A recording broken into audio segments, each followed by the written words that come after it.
Bismillahirrahmanirrahim. Assalamualaikum warahmatullahi wabarakatuh. Nama saya Nisa dari kelas 12 MIA, PPI 110 Manbau Huda.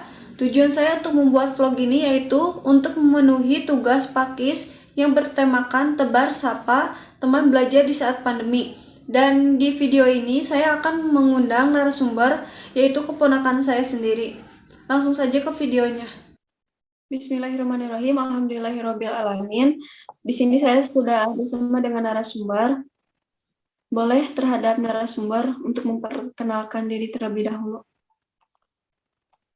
Bismillahirrahmanirrahim. Assalamualaikum warahmatullahi wabarakatuh.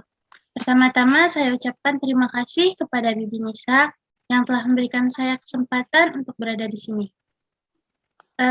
Nama saya Kaisa, saya murid kelas 9 di MTS Manbau Huda. Oke, terima kasih kembali untuk Kaisa karena sudah mau menyempatkan waktunya untuk diwawancarai. Alhamdulillah, kita sudah melewati masa pandemi ini kurang lebih kan selama 2 tahun. Banyak yang berubah selama masa pandemi ini, salah satunya itu kegiatan belajar dan mengajar. Boleh diceritain gimana suka duka Kaisa selama Kaisa belajar di masa pandemi? Apa sih kendala Kaisa selama belajar di masa pandemi atau kesulitan Kaisa selama belajar di rumah itu kayak gimana? Oke. Selama PJJ ini pasti Kaisa banyak banget kendala, banyak banget masalah, karena untuk beradaptasi dari pembelajaran yang kita biasa tatap muka di sekolah menjadi pembelajaran online yang hanya virtual. Kalau ketemu cuma virtual gitu kan. Tentu Kaisa memiliki banyak banget kendala, memiliki banyak banget kesulitan dalam beradaptasi dari pembelajaran tatap muka menjadi pembelajaran jarak jauh seperti ini. Selama pembelajaran di rumah, apa aja sih media pembelajaran yang Kaisa gunain buat kegiatan belajar dan mengajar di sekolah? Kaisa selama PJJ pakai Zoom, terus Google Classroom, dan kadang YouTube. Selama Kaisa belajar lewat media pembelajaran Zoom atau PowerPoint, ada nggak sih kendalanya? Banyak banget sih kendalanya. Misalnya dari segi internetnya, misalnya dari segi jaringan. Kadang-kadang kalau lagi Zoom itu, misalnya kayak nge-lag gitu kan, jaringannya nggak stabil. Itu kan ngebuat kayak ya rada terhambat juga kan kalau guru lagi nyampein materi terus internetnya nggak stabil. Jadi kalau selama PJJ ini kendala yang paling besarnya sih Kaisa kurang bisa memahami materi-materi yang guru sampaikan, dan kendalanya lagi yang besar adalah kurangnya semangat belajar Kaisa. Itu sih yang jadi kendala terbesar dalam PJJ.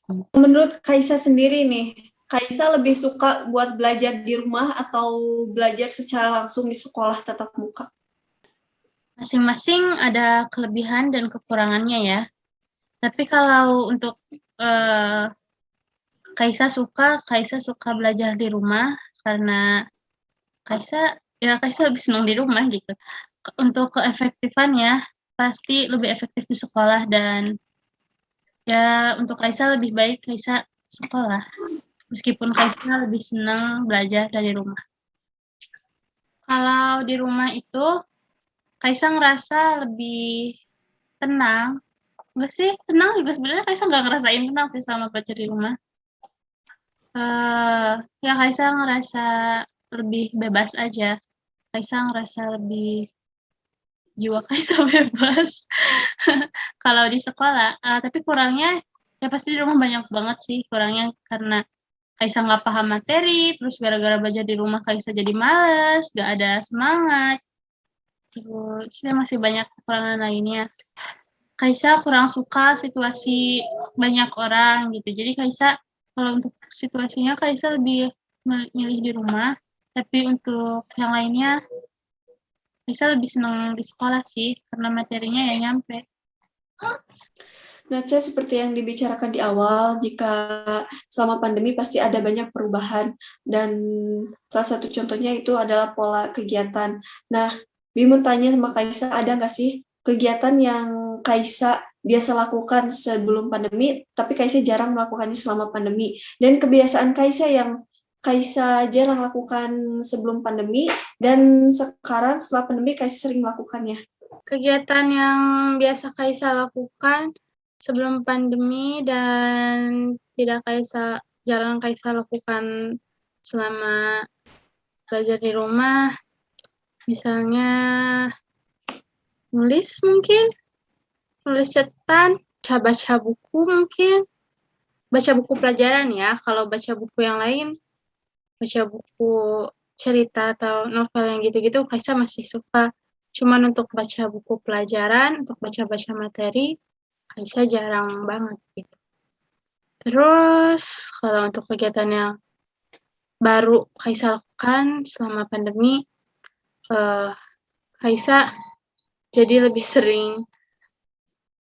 Oh iya, yang tadi yang sebelumnya, Kaisa juga sekarang jadi susah menghafal, beda sama sebelum pandemi. Terus kegiatan Kaisa baru lakukan saat pandemi ini mendengarkan banyak musik, dan itu juga kan salah satu yang bikin susah menghafal. Terus kalau misalnya lagi belajar dengerin musik mah jadi fokusnya malah fokus dengerin musik ya kan. Terus juga nonton drama, nonton drakor, nonton web series gitu. Nah, dari kebiasaan-kebiasaan yang Kaisa tadi sebutin seperti dari musik, nonton drakor, itu kan berpengaruh terhadap belajar Kaisa. Kaisa jadi kurang fokus kan dalam belajar. Nah, dalam diri Kaisa nih, dalam diri Kaisa sendiri ada nggak sih upaya untuk mengurangi kebiasaan tersebut itu, agar tidak mengganggu terhadap pembelajaran Kaisa di sekolah? Alhamdulillah kalau untuk nonton, Kaisa sekarang sedikit demi sedikit udah berhenti karena Kaisa juga bosen, Kaisa orangnya kan gampang bosen gitu. Untuk musik, Kaisa masih ini sampai sekarang gitu.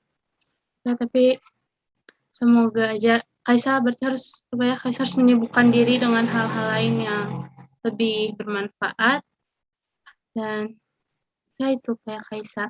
Dan untuk kedepannya, apa sih harapan Kaisa untuk sistem pembelajaran yang akan datang selanjutnya?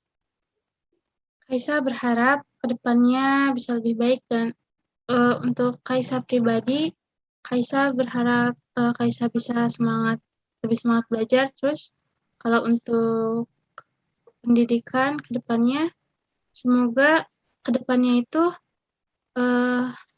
sistem pendidikan tuh bisa mungkin lebih diarahkan ke minat bakat siswa. Ya, setuju banget. Jadi emang sekolah itu memang harus lebih memfokuskan kepada minat dan bakat seseorang, karena emang kemampuan dan bakat orang itu berbeda-beda, dan potensial seorang itu pasti berbeda-beda juga, agar kedepannya itu lebih terarah dan tujuan hidupnya itu jelas. Jadi dia udah kedepannya dia ingin jadi seperti apa, ingin jadi bagaimana, dan agar tidak bingung untuk kedepannya.